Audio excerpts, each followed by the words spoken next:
Vamos falar um pouco mais sobre o diagrama de dispersão. Então, vamos imaginar aí que a cantina ou um fast food, aí, a cantina da FACIC, ou um fast food chamado 10º período lanches, quer investigar a correlação, a relação entre o tempo de espera do lanche e a satisfação do cliente.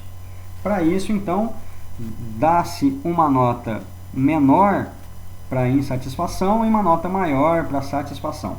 Então, 1 é totalmente insatisfeito e 5 é totalmente ou muito satisfeito.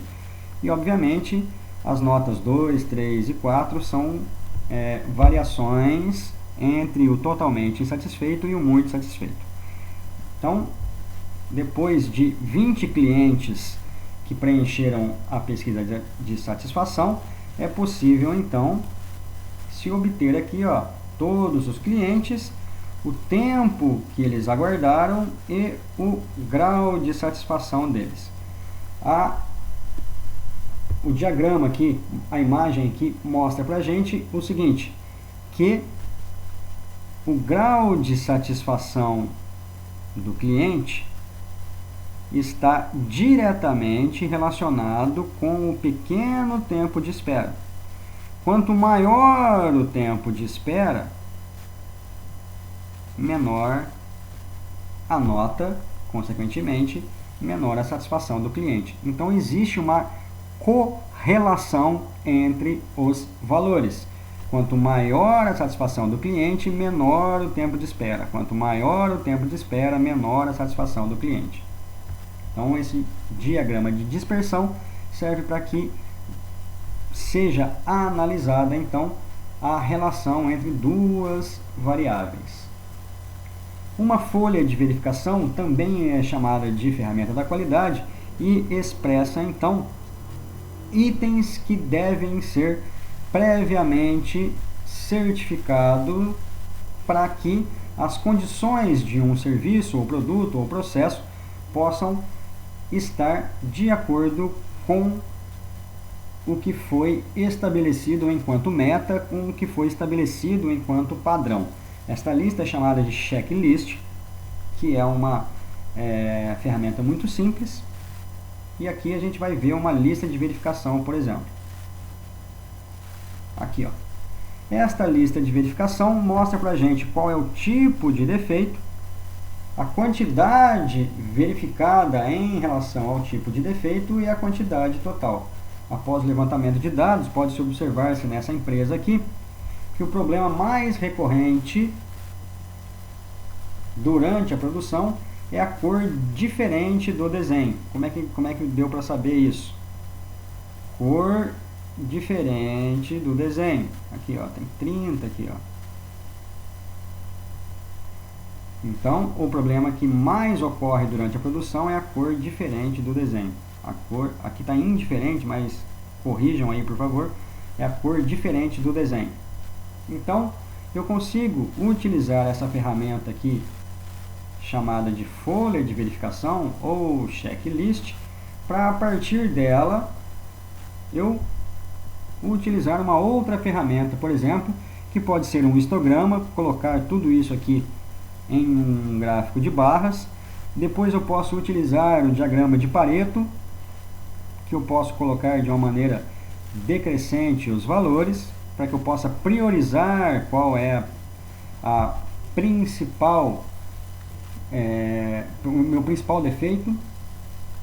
Então, notem que todas as ferramentas da qualidade, de uma forma ou de outra, estão meio que ligadas, sendo uma precursora da outra, uma ajudando a análise da outra, uma servindo de base para a outra. E a gente tem aqui, então, por exemplo, a reclamação do cliente, de acordo com os dias, e aqui os motivos. Então, eu posso fazer, por exemplo, um histograma, baseado, então, nessas quantidade total, baseado aqui nos motivos da reclamação dos clientes. E aí eu utilizo outras ferramentas da qualidade para se verificar qual é a causa do atraso, a causa do problema na embalagem, a causa do problema no atendimento, a causa da sujeira, a causa dos riscos, a causa da quebra. Opa! Uma outra ferramenta chamada de 5W2Hs, que basicamente foi criada na indústria automobilística japonesa, que vai nos garantir um monitoramento de um plano de ação, por exemplo. Então, vamos mostrar para vocês aqui, ó, quem vai fazer o que, onde, quando, por quê, como ele vai fazer e quanto ele vai gastar. É basicamente isso que a ferramenta vai nos informar.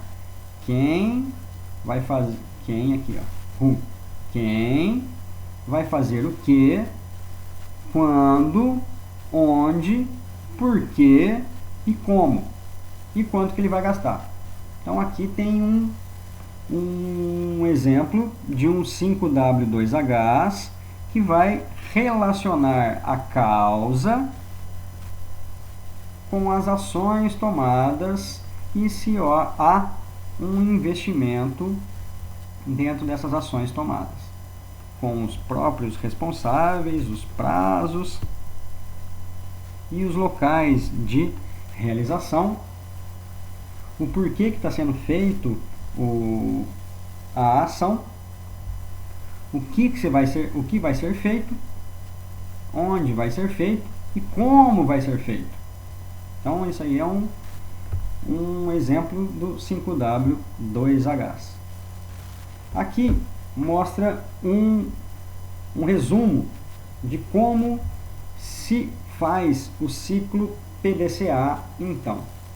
Então, por exemplo, eu tenho aqui um checklist, vamos dizer assim, que eu vou colocar uma lista de verificação, que eu vou colocar aqui a quantidade baseada no tipo de defeito. Então, levanta-se os dados baseados então nas anotações dos operadores lá de produção e eu tenho então os tipos de defeitos que apareceram lá na produção. Eu vou colocar todos esses tipos de defeito dentro de uma outra ferramenta chamada de histograma. A gente consegue verificar dentro do histograma que nós temos aí uma curva normal, então é uma distribuição normal. Deste histograma eu passo para o Pareto e coloco eles todos de uma maneira decrescente. Colocado isso, eu sei que o meu principal problema está aqui. Quando esse principal problema está sendo analisado, eu vou utilizar apenas este problema aqui para poder fazer um brainstorming. Esse brainstorming vai chover um monte de possíveis causas para esse problema. Conforme os operadores, os gerentes e todos os colaboradores dão as suas sugestões, após o filtro do que serve e o que não serve, eu vou colocar cada ideia aqui dentro de uma outra ferramenta chamada de espinha de peixe. Quando eu coloco isso dentro da espinha de peixe, eu vou classificar cada uma destas ideias aqui dentro deste 6M. Medida, método, mão de obra, materiais, meio ambiente e máquinas.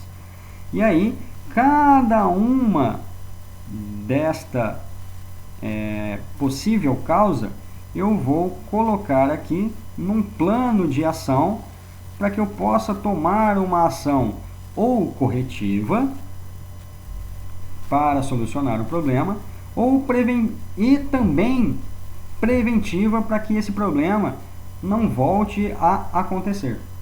E aí segue-se então um plano de ação. Cada uma das possíveis causas que estão aqui vão vir aqui para um plano de ação. E aí eu tenho este plano de ação monitorado pelos gerentes e é assim que é feita a análise das melhorias contínuas dentro de uma rotina de trabalho. Com isso a gente finaliza e vocês enviam duas perguntinhas babas aqui, ó. O ciclo PDCA pode ser implantado e as ferramentas da qualidade, qual a finalidade delas, vocês vão mandar para esse e-mail até a semana que vem. Vocês entenderam então isso aqui?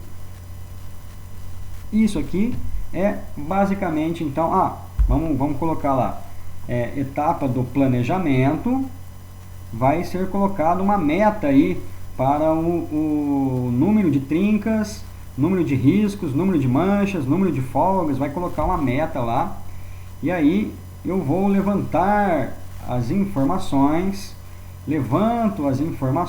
então, coloco elas, aqui nós estamos na fase do P ainda, do planejamento, coloco elas então em um diagrama de barras, chamado de histograma, depois faço o gráfico de Pareto para priorizar as minhas ações. Vou ter ideias, tudo isso no planejamento, vou ter ideias de como eu posso tentar descobrir a causa raiz do problema.